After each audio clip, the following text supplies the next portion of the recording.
Astro Prasad viewers அனைவருக்கும் வணக்கம். நீங்கள் இன்னும் நம்ம சேனலை சப்ஸ்கிரைப் பண்ணலன்னா இப்போவே சப்ஸ்கிரைப் பண்ணிக்கோங்க. பக்கத்தில் இருக்கிற பெல் பட்டனையும் ப்ரெஸ் பண்ணி ஆல்னு செட் பண்ணி வச்சுக்கோங்க. அப்போ தான் நான் போட போகிற ஒரு வீடியோ உங்களால் ஈஸியாக பார்க்க முடியும். இந்த வீடியோவில் நம்ம என்ன பார்க்க போகிறோம்னு பார்த்தீங்கன்னா, மேஷ ராசிக்கு அக்டோபர் மாதம் எப்படி இருக்கும் அப்படின்றத பற்றி நம்ம இந்த வீடியோவில் பார்க்க போகிறோம். முதல்ல என்ன மாதிரியான கிரகநிலைகள் இருக்குது அப்படின்னு நம்ம பார்க்கும்போது, மாத ஆரம்பத்தில் குரு 2ஆம் இடத்துல இருக்கிறாரு, செவ்வாய் 3ஆம் இடத்துலையும், 6ஆம் இடத்துல 4 கிரகங்கள் இருக்குது. மேஷராசிக்கு 6ஆம் இடத்துல சூரியன், சந்திரன், புதன், கேது, இந்த 4 கிரகங்களும் 6ஆம் இடத்துல இருக்கக்கூடிய ஒரு அமைப்பு. 7ஆம் இடத்துல சுக்கிரன், 11ல் சனி, 12ல் ராகு. இதுதான் உங்களுடைய அக்டோபர் மாத ஆரம்ப கிரகநிலை. இந்த கிரகநிலையை பொறுத்த வரைக்கும் நல்ல ஒரு கிரகநிலையா அப்படின்னு கேட்டிங்கன்னா, அந்தளவுக்கு நல்ல கிரகநிலை கிடையாது. உங்களுடைய கஷ்ட நஷ்டங்கள் எல்லாமே அக்டோபர் மாதம் ஆரம்பத்திலே முடிஞ்சிடும். அந்த மாதிரியாக தான் இந்த அக்டோபர் மாதம் உங்களுக்கு காமிக்குது. ஏன்னா மாத ஆரம்பத்தில் சந்திராஷ்டமமும் வருது, அதே நேரத்தில் பார்த்திங்கன்னா கிரகணமும் வருது, சூரிய கிரகணம் வருது. ஸோ இது எல்லாமே மாத ஆரம்பத்திலே உங்களுக்கு முடிஞ்சு மாத பாதிக்கு மேலே பிற்பகுதியில் நல்ல யோகமான ஒரு காலகட்டமாக மேஷ ராசிக்கு அமையும்னு சொல்லலாம். ஏன்னா 6ஆம் அதிபதி வலுத்து இருக்கும்போதோ, 6ஆம் இடம் வலுவாக இருக்கும்போதோ அது ஒரு நல்ல மாதம்னு சொல்ல முடியாது. ஏன்னா எதிர்ப்புகள் மிகவும் அதிகமான டைம் மாத ஆரம்பத்தில். ஏன்னா மேஷராசிக்கு 6ஆம் அதிபதியாகிய புதன் பகவான் அங்கேயே உச்சம் பெற்று இருக்கக்கூடிய ஒரு அமைப்பு. இது சூரியன், சந்திரன், கேது எல்லாமே சேர்ந்து இருக்கக்கூடிய ஒரு அமைப்பு. கிரகணமும் சேர்ந்து வரக்கூடிய ஒரு அமைப்புன்னு சொல்லலாம். இந்த ஒரு அமைப்பு கரெக்டாக அக்டோபர் மாதம் 15ஆம் தேதி விலகும் உங்களுக்கு. இல்லை, அக்டோபர் மாதம் 10ஆம் தேதியே விலகிறது. இது ஒரு நல்ல விஷயம். மேஷராசியை பொறுத்த வரைக்கும் அக்டோபர் மாதம் 10ஆம் தேதிக்கு பிறகு நல்ல ஒரு மாதமாக இருக்கும். அதான் ஆல்ரெடி சொல்கிற மாதிரி கிரகணம் பார்த்திங்கன்னா அக்டோபர் 2ஆம் தேதி நைட்டே வருது. அக்டோபர் 2ஆம் தேதி புதன்கிழமை நைட்டே சூரிய கிரகணம் நிகர இருக்கிறது. இந்த சூரிய கிரகணம் பார்த்திங்கன்னா இந்தியாவில் தெரியாது, வெளிநாட்டில் தான் தெரியும். ஏன்னா நைட்டில் வர்றதுனால, நைட்டில் இந்தியாவில் சூரியன் இருக்காது அப்படின்ற பட்சத்தில் இந்தியாவில் தெரியாது. ஆனால் என்ன தான் கிரகணம் இந்தியாவில் தெரிலன்னா கூட அதோட தாக்கம் நிச்சயமாக இருக்கும். அடுத்தபடியாக 6ஆம் தேதி, 7ஆம் தேதி, 8ஆம் தேதி இந்த 3 தினங்களும் சந்திராஷ்டம தினங்கள். அதாவது மேஷராசிக்கு அக்டோபர் மாதம் 6, 7, 8 இந்த 3 தினங்களும் சந்திராஷ்டம தினங்கள் என்பதால் நீங்கள் அந்த 3 நாட்கள் கொஞ்சம் கவனத்தை செலுத்துறது ரொம்ப நல்லது. ரொம்ப விழிப்புணர்வாக இருக்கணும். தேவையில்லாத விஷயங்களை பேசக்கூடாது, முக்கியமாக பேசவே கூடாது. முடிஞ்ச வரைக்கும் பேச்சுக்களை அவாய்ட் பண்ணணும். ஏன்னா சந்திராஷ்டமம் அப்படின்னு வரும்போது உங்கள் பேச்சு மூலயமா தான் உங்களுக்கு பிரச்சனைகளே உருவாகும். இன்னொருத்தர்கிட்ட ஈஸியாக கோத்து விட்டுட்டு ரொம்ப டென்ஷனாக இருக்கக்கூடிய ஒரு காலகட்டமாக அந்த 3 நாட்கள் அமையும். அப்படின்றதுனால 10ஆம் தேதிக்கு பிறகு யோகமான டைம். அதாவது உங்கள் 5ஆம் அதிபதியாகிய சூரிய பகவான் 7ஆம் இடத்துலேருந்து உங்கள் ராசியை பார்க்கக்கூடிய ஒரு அமைப்பு. அப்படின்னும்போது பூர்வ புண்ணியம் வேலை செய்யுது அப்படின்றது அர்த்தம். அதாவது 6ஆம் இடம் 10ஆம் தேதி வரைக்கும் வலுவாக இருக்குது. 6ஆம் இடம் வலுத்துது அப்படின்னா நீங்கள் எது பண்ணாலும் அதை எதிர்க்கிறதுக்குன்னு ஒரு 4 பேர் இருப்பாங்க. ஓகேங்களா? ஸோ அது 10ஆம் தேதி விலகிறதுனால 10ஆம் தேதிக்கு அப்புறம் 15ஆம் தேதி போல் 5ஆம் அதிபதியும் உங்கள் ராசியை பார்த்து வலுப்படுத்துறதுனால உங்களுக்கு பூர்வ புண்ணிய அதிபதி, அதாவது பூர்வ புண்ணியம் வேலை செய்யும் அப்படின்னு அர்த்தம்.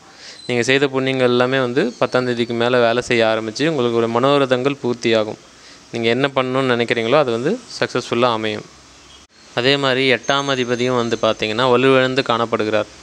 8ஆம் அதிபதி 8ஆம் இடத்துக்கு 8ஆம் இடத்துல மறையக்கூடிய ஒரு அமைப்பு. அதாவது ராசிக்கு 3ஆம் இடத்துல அப்படின்னு அமையும் போது 8ஆம் இடம் வீக் ஆகுது அப்படின்ற அர்த்தம். அதே மாதிரி 8ஆம் இடம் வீக் ஆகுறது நல்ல விஷயந்தான் ஆக்சுவலாக.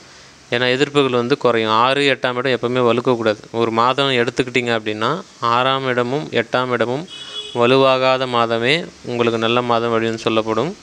ஸோ அந்த வகையில் இந்த மாதம் அக்டோபர் மாதம் 10ஆம் தேதிக்கு பிறகு 6, 8 வலுவிழக்கிறது. வலுவிழந்து 5ஆம் அதிபதி வலுப்பெற்று ராசியை பார்க்குறார். ஓகேங்களா? ஸோ அது ஒரு நல்ல ஒரு விஷயம்.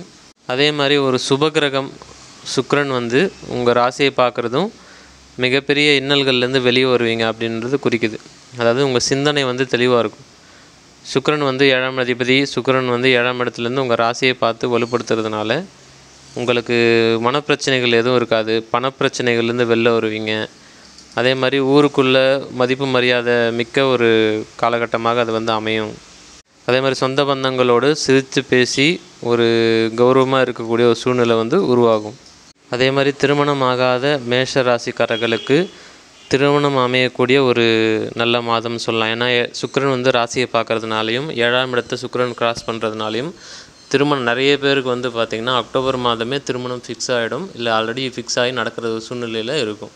இது ஒரு நல்ல விஷயந்தான். ஏன்னா வந்து மேஷராசிக்கு வந்து பார்த்திங்கன்னா ரொம்ப யோகமான டைம் தான் இது. ஏன்னா வருடாந்திர கிரகங்கள் எல்லாமே சாதகமாக இருக்குது. குரு பகவான் வந்து 2ஆம் இடத்துல இருக்கிறது நல்ல விஷயம். அடுத்தபடியாக 6, 12 ராகு கேதுக்கள் இருக்கிறதும் நல்ல விஷயம். சனி பகவான் 11 அமையிறது ரொம்ப பெரிய நல்ல விஷயம். ஸோ அப்படி இருக்கும்போது எல்லா விதத்துலேயும் சாதகமான ஒரு மாதம் தான் இந்த அக்டோபர் மாதம் உங்களுக்கு. மாத ஆரம்பத்தில் மட்டும் கொஞ்சம் உஷாராங்க, வேறு ஒன்றும் வேண்டாம். ஏன் அதை சொல்கிறேன்னா, நீங்கள் எந்த ஒரு முக்கிய முடிவுகள் எடுக்கிறதா இருந்தாலுமே அக்டோபர் 10ஆம் தேதிக்கு பிறகு எடுங்க. அதுக்கு முன்னாடி நீங்கள் எடுக்கிறீங்க அப்படின்னா அது உங்களை அது ஏன்டா அந்த முடிவு எடுத்தோம் அப்படின்னு சொல்லிட்டு அப்புறம் ஃபீல் பண்ணுற மாதிரி இருக்கும். சரிங்களா? அதனால் வந்து போட்டு அக்டோபர் மாதம் 10ஆம் தேதிக்கு பிறகு எந்த ஒரு முடிவையும் நீங்கள் எடுக்கிறது உங்களுக்கு சாதகமான ஒரு சூழ்நிலையை கொண்டு போய்விடும். அதே மாதிரி வேலை செய்கிறவங்களுக்கும் சரி, தொழில் செய்கிறவங்களுக்கும் சரி, ரொம்ப சாதகமான ஒரு மாதமாக இருக்கும். ஏன்னா வேலை செய்கிற இடத்துல ஒரு கௌரவம் உங்களுக்கு ரொம்ப, அதாவது ஒரு நல்ல மதிப்பு கொடுப்பாங்க. உங்களை பார்த்தாவே ஒரு ரெஸ்பெக்ட் கொடுக்கணுன்ற மாதிரி தோணும். ஸோ அந்தளவுக்கு உங்களுடைய வேலைகளும் நல்லாவே இருக்கும். ஒரு திறம்பட நீங்கள் செய்ய முடியும். தொழிலையுமே வந்து பார்த்திங்கன்னா உங்கள் மேலே இருக்கிற ஒரு நம்பகத்தன்மை வந்து அதிகரிக்கும்னு சொல்லலாம். ஏன்னா உங்களுக்கு எல்லா கிரகங்களும் சாதகமாக இருக்குது. ஓகேங்களா? ஸோ முக்கியமாக வந்து வருடாந்திர கிரகங்கள் சாதகமாக இருக்கிறது தான் ஹைலைட்டே. ஏன்னா இப்போ குரு சாதகமாக இருக்காருன்னா 12, 13 மாதத்துக்கு ஒரு முறை தான் அவர் மாறுவார். ராகு கேதுக்கள் சாதகமாக இருக்காங்கன்னா 1.5 வருஷத்துக்கு ஒரு முறை தான் மாறுவாங்க. சனி பகவான் சாதகமாக இருக்காங்கன்னா 2.5, 3 வருஷத்துக்கு ஒரு முறை தான் மாறுவாங்க. ஸோ அப்படி இருக்கும்போது ஒரு மிகப்பெரிய ஒரு நல்ல காலகட்டம் அப்படின்றதுனால மேஷராசிக்காரர்கள் அனைவருமே வந்து யூஸ் பண்ணிக்கணும். அந்த காலகட்டத்தை வந்து உங்கள் லைஃப்பில் நீங்கள் என்ன பண்ணணும்னு நினைக்கிறீங்களோ இதெல்லாம் வந்து யூஸ் பண்ணிக்கிறது ரொம்ப சாதகமாக உங்களுக்கு அமையும். ஏன்னா கிரகங்கள்லாம் சாதகமாக இருக்கும்போது தான் நீங்கள் யூஸ் பண்ண முடியும். அந்த நேரத்தில் நீங்கள் வந்து ஒரு சில பேர் என்ன பண்ணுவீங்க அப்படின்னா, அதாவது இந்த ஈகோவுக்கு போயிட்டு டைம் வேஸ்ட் பண்ணிவிடுவாங்க. ஸோ அந்த மாதிரிலாம் பண்ணாதீங்க. ஏன்னா மேஷராசிக்கு எப்பவுமே வந்து பார்த்திங்கன்னா அந்த அவசரத்தன்மைன்னு ஒன்று உண்டு, இன்னொன்று ஈகோவுக்கு போகிறதும் பிரச்சனைகளும் உண்டு. ஸோ அந்த மாதிரி போயிட்டிங்கன்னா டைம் வேஸ்ட் ஆகும். அப்புறம் நீங்கள் வேலை செய்யணுன்னு ஒரு விஷயத்துக்கு வரும்போது, எந்த வேலையாக இருந்தாலும் சொல்கிறேன், ஒர்க்கு மட்டும் இல்லை, எந்த ஒரு காரியம் நடக்கணும்னு நீங்கள் வரும்போது கிரகங்கள் கூடி வராது. கிரகங்கள் கூடி வரும்போது நீங்கள் செய்துக்கிறது தான் ஒரு ஈஸியான முறையாக உங்களுக்கு அமையும். ஸோ எப்படி பார்த்தாலும் அக்டோபர் மாதம் மேஷராசிக்கு ஒரு நல்ல மாதம், 90% நல்ல மாதமாக தான் அமையும். அக்டோபர் 10ஆம் தேதிக்கு பிறகு ரொம்ப நன்றாக இருப்பீர்கள். வாழ்த்துக்கள்.